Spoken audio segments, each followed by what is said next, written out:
السلام عليكم ورحمة الله وبركاته. أهلا بكم معايا فيديو جديد من فيديو النهاردة إن شاء الله هشرح فيه معاكم طريقة عمل وحدة دائرية سهلة جدا وبسيطة، لكن ممكن نستغلها أكتر من استخدام. بالإضافة إن احنا كمان ممكن نستخدم بقايا الخيوط، وأنا عارفة إن الفكرة دي بتكون جميلة جدا بالنسبة لكم وبتحبوها قوي. طيب هنقدر نعمل منها إيه؟ نقدر نعمل منها مفرش للسفرة، مفرش للسرير، مفرش لترابيزة الأنتريه. تقدري تعملي منها شال مثلث أو مستطيل، يعني ممكن نستغلها أكتر من استغلال. وكمان في الملابس الصيفي ممكن تعملي منها بلوزة صيفي جميلة جدا ومميزة. الوحدة هنستخدم فيها اكتر من لون، وزي ما قلت لكم ممكن نستخدم بقايا الخيوط المتوفرة عندنا. هنقول بسم الله الرحمن الرحيم. هستخدم معاكم خيط صوف متوسط السمك مع ابرة رقم 3.5 ملم. اتمنى ان فيديو النهاردة ينول اعجابكم. ما تنسوش اذا عجبكم الفيديو تدعموني بلايك وشير وسبسكرايب، وكمان تفعلوا زرار تفعيل الجرس عشان يوصلكم دايما مني كل جديد. في البداية بسم الله الرحمن الرحيم، أول حاجة ببتدي أعملها هي دائرة مكونة من 5 سلاسل أو 6 سلاسل على حسب ما انتي حابة. بسيب مسافة من الخيط وبلف الخيط حلقة على الهواء زي ما احنا شايفين. بدخل داخل الحلقة ألف الخيط وأخرج منها. طرف الخيط بشده بقفل عقدة البداية. بعد كده عشان نعمل سلسلة بيكون عندي على الإبرة حلقة، بلف الخيط وبخرج منها. بسم الله 1 2 3 4 5. هسيب الاربع سلاسل الاخيره واروح لاول سلسله عملناها، وبدخل في الحلقه الاماميه الفرونت لوب، بسحب منها الخيط واخرج، ومن الحلقه الموجوده عندي على الابره. بالشكل ده بكون قفلت دائره اقدر اشتغل جواها العدد الاعمده اللي انا هشتغلها، واي غرزه طبعا احنا هنشتغل بيها. هشتغل بغرزه العمود بلفه. طيب ارتفاع غرزه العمود بلفه بيكون 3 سلاسل، وبعتبرها اول عمود عندي، وبعد كل عمود باخد سلسله. بكون 12 عمود بلفه داخل الدائره اللي احنا عملناها. طيب عشان اشتغل اول عمود وبعد منه سلسلة، يعني اول عمود عندي 3 سلاسل وبعديه سلسلة، يعني 4 سلسلة ارتفاع. 1 2 3، وبعتبرها اول عمود، ورقم 4 بتكون مسافة بين اول عمود وتاني عمود. هدخل داخل الدائرة اكون بقى 11 غرزة عمود بلفة بعد كل عمود منهم سلسلة. طيب ازاي بشتغل العمود بلفة؟ بيكون عندي على الابرة حلقة، بلف لفة واحدة لانه عمود بلفة واحدة، بقى معايا كده حلقتين. هدخل داخل الدائرة الف الخيط واسحب واخرج، معايا على الابره 3 حلقات. هلف الخيط واخرج من حلقتين، اتبقى معايا حلقتين هلف الخيط واخرج منهم سلسله مسافه، وبكرر لغايه ما اوصل للعدد معايا الاجمالي بما فيهم طبعا سلاسل الارتفاع يكون معايا 12 غرزه عمود بلفه. ده تاني عمود، وباخد معايا خيط البدايه على الابره علشان اخفيه معايا، سلسله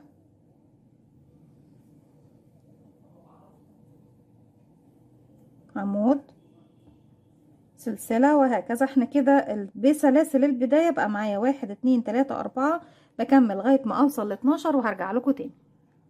بعد ما خلصت 12 عمود وبعديهم سلسلة، هروح لتالت سلسلة ارتفاع 1 2 رقم 3، بدخل وبعمل فيها غرزة منزلقة. طيب انا مش محتاجة اشتغل فين في المكان ده، ومحتاجة كمان اغير اللون. اغير اللون الجديد، ناخد الاورنج ده اكتر.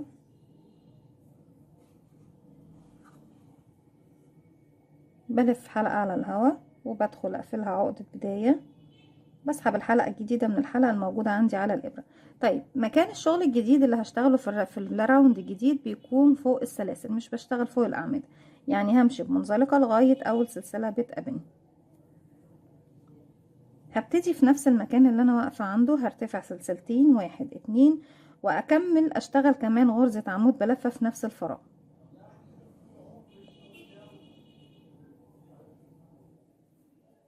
كده بكون اشتغلت غرزة كلاستر مكونة من 2 عمود زي ما احنا شايفين، بعديهم سلسلتين 1 2.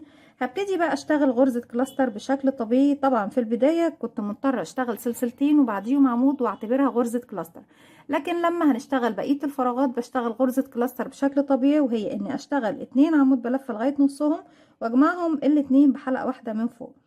طيب ازاي بنشتغلها؟ بيكون عندي على الابره حلقه، بلف الخيط بيبقى معايا حلقتين، هدخل فراغي بسيب العمود ما بشتغلش فيه لاني اخدت فوقيه السلسلتين. بدخل تحت السلسله، اسحب الخيط واخرج، الف الخيط واخرج من حلقتين، واخلي الحلقه الاخيره بالاضافه للحلقه الاساسيه.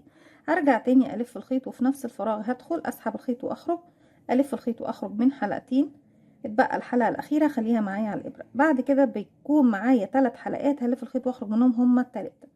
يبقى كده عملت غرزة كلاستر مكونة من 2 عمود بلفة زي ما احنا شايفين. بعد كل غرزة كلاستر باخد سلسلتين مسافة 1 2، وارجع تاني اسيب العمود اللي تحت واروح اشتغل غرزة كلاستر فوق السلسلة اللي بعده، وهكذا لغاية ما بيتكون عندي في النهاية 12 غرزة كلاستر في السطر او الراوند رقم 2. بكمل بنفس الطريقة لغاية ما نوصل لنهاية الراوند وهرجع لكم نكمل مع بعض.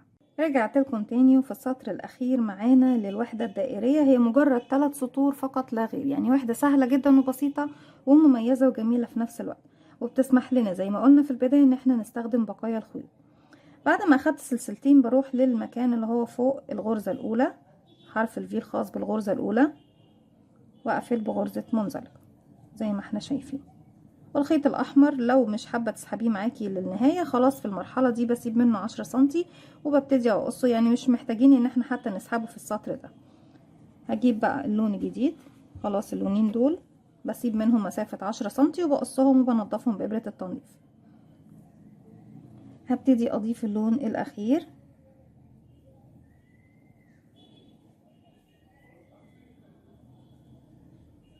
وبرضك بمشي بمنزلقه لغايه ما اوصل للسلسلتين، ما بشتغلش فوق الغرز نفسها. طيب السطر الاخير بشتغل بغرزة البوب كورن، غرزة الفشار، وبيكون فوق كل غرزة فشارة غرزة بيكوت. برتفع سلسلتين وبعتبرهم بس مجرد ارتفاع 1 2، وهشتغل داخل الفراغ هنا 5 غرزة عمود بلفة في نفس الفراغ. 1 2 3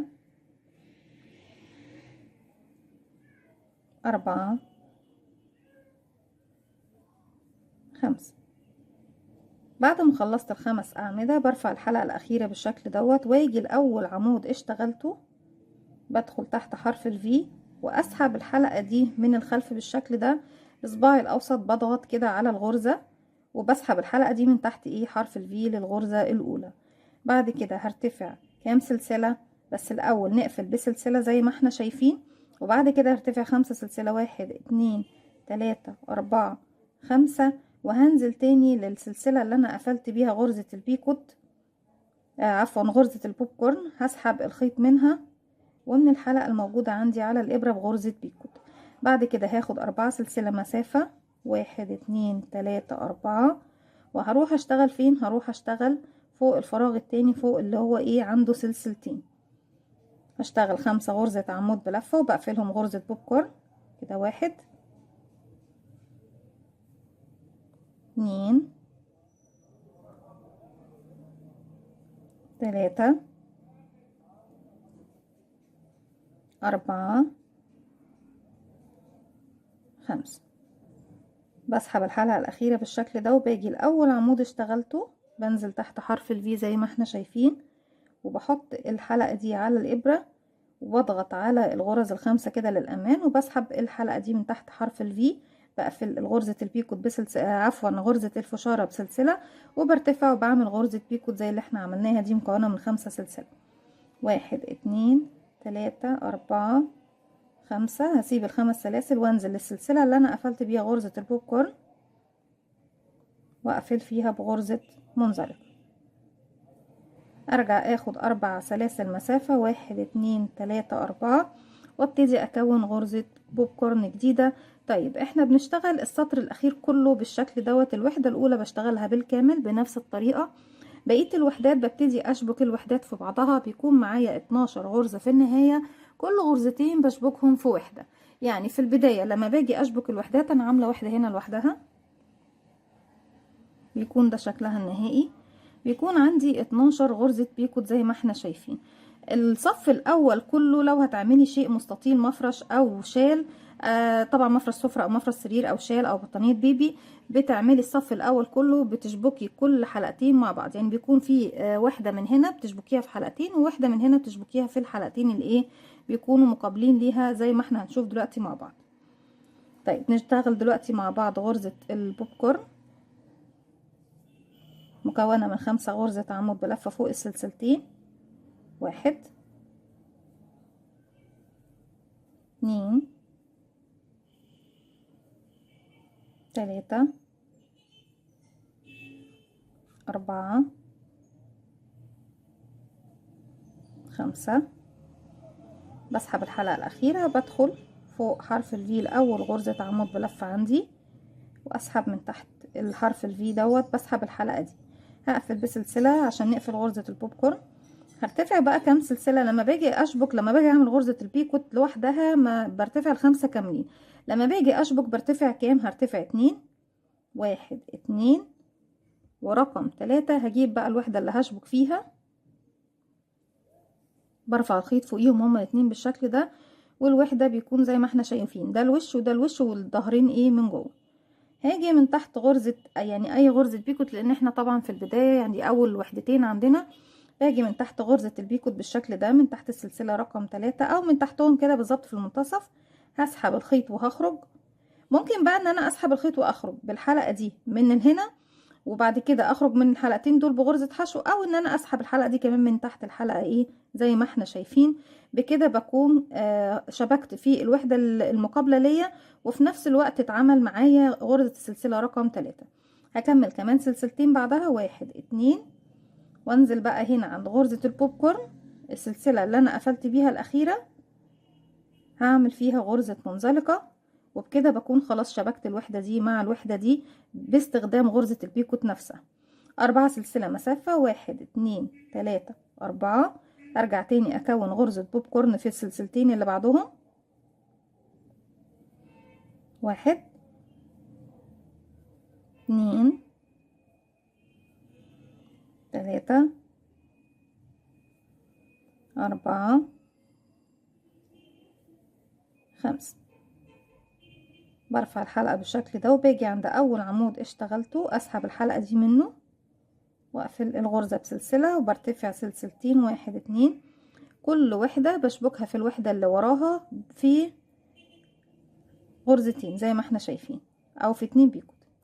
هسحب الخيط كده من غرزة البيكوت التانية ومن حلقة كمان اللي عندي على الابرة، واخد سلسلتين كمان مسافة، بقية ال5، 1 2، وانزل للسلسلة اللي قفلت بيها غرزة البوب كورن، اقفل فيها بغرزة منزلقة. 4 سلسلة مسافة، 1 2 3 4، واروح اكون غرزة بوب كورن جديدة فوق كل سلسلتين، 1 2 3 4 5. وبقفل غرزة البوب كورن، وفوقيها بيكون عندي غرزة بيكوت. طيب بالشكل ده زي ما احنا شايفين بيكون مكان التشبيك اللي احنا شبكناه، وبنكمل الوحدة كلها بنفس الطريقة. طيب بالنسبة طبعا للوحدات اللي هنيجي نشبكها من فوق، لما باجي اشبك بالنسبة لي بيكون عندي وحدة بشبكها في الحلقتين دول هنا، بصوا في الجنب هنا بيكون عندي وحدة بشبكها في الجنب هنا، بعد كده بشبك وحدة هنا اهي بيكون منها حلقتين هنا، وطبعا بينزل منها كمان حلقتين للوحدة التانية من فوق. هاجي عندي هنا في المنتصف بقى المكان دوت بيكون عندي فيه وحدة بشبك منها جزء هنا، باخد الحلقتين دول من حلقتين هنا، وحلقتين منها بيكونوا مشبوكين في الجزء الحلقتين اللي هيكونوا طالعين مني دلوقتي غرزتين البيكوت اللي هنا، 1 2. وبعد كده بيكون في حلقتين من فوق وحلقتين من هنا وحلقتين من هنا، يعني في كل وحدة دائرية بتكون قريبة منك بتشبكي فيها حلقتين من كل وحدة، يعني بتشبكي في 6 وحدات جنب منك الوحدات كلها لغاية ما توصلي لنهاية المفرش او الشال او الشيء اللي انت طبعا بتشتغليه. بكمل بنفس الطريقة،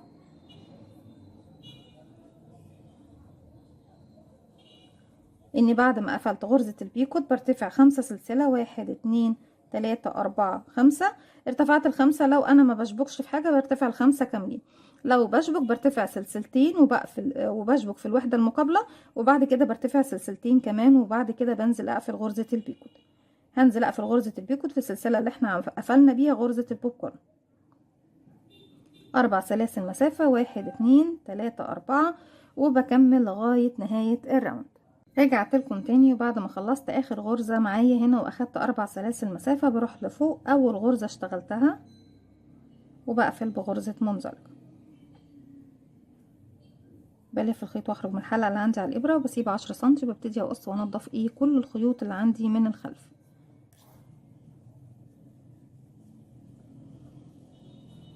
بيكون ده شكل الوحدات زي ما احنا شايفين.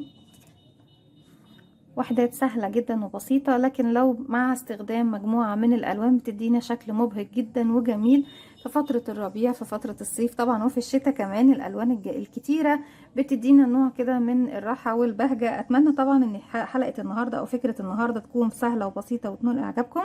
ما تنسوش إذا عجبكم الفيديو تدعموني بلايك وشير وسبسكرايب، واستنوني في فيديو جديد من وي. وكمان ما تنسوش تفعلوا زرار الجرس عشان خاطر يوصلكم مني دايما كل جديد. السلام عليكم ورحمة الله وبركاته.